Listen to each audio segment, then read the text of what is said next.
Ate? Utang na naman kayo? Utang na naman kayo? Ang galing yung mga utang pero sa pagbayad, hindi kayo makautang. Tignan mo dyan sa harapan ko, di ba? Bulag ka ba?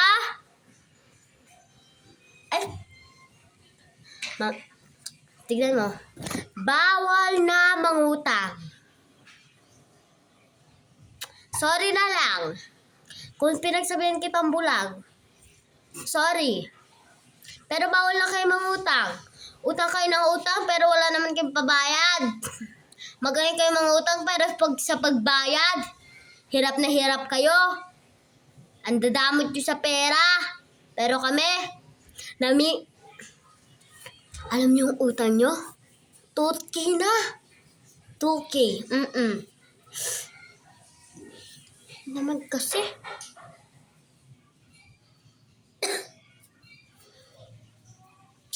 At saka,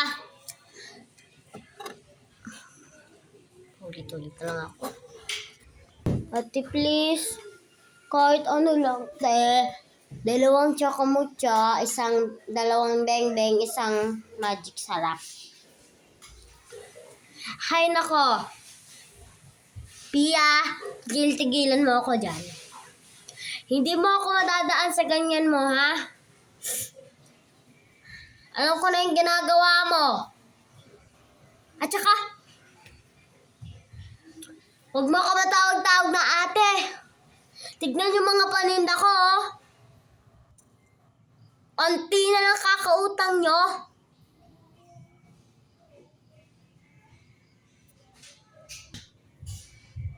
Inis na ako. Lagi na lang ako nag-iisip sa mga anak ko. Na wala kaming pera, kakautang nyo. Nangungutang na si Aling Mare, Aling Annalisa, Aling Sandra,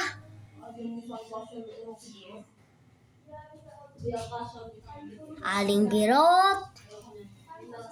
Look! 4 na yung nangungutang sa akin. Mga ano na no? Toyo, sardinas, naman.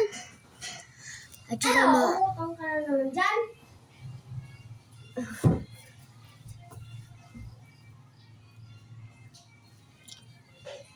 O, sige. Next month ko kayo papaungatangin. Kasungit na natin. Alam ko na. Kunyari, magbabayad na si mama para utangin niya ako. Magbabayad na siya? Sige. Okay, anong utangin mo? Ay, nga pala. 2 beng-beng, 2 chocomucho, 1 magic sarap. Sige, ito na. Amin ate. Salamat te, sa susunod na lang po babayaran. Abay, bata ka! Mamaya kay sa akin. Pupunta ako sa bahay niyo kahit malayo pa. Kakaloka to. Nakapunta nga kay Aling Pia ay Aling Mare. Kunin ko muna yung listahan ko dito.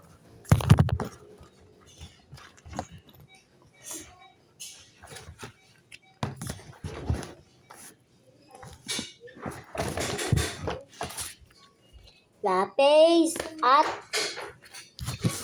tara na.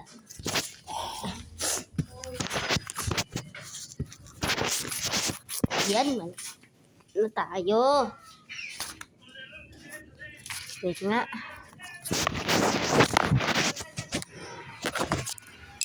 Aling Pia ay Aling Mare. Aling Mare.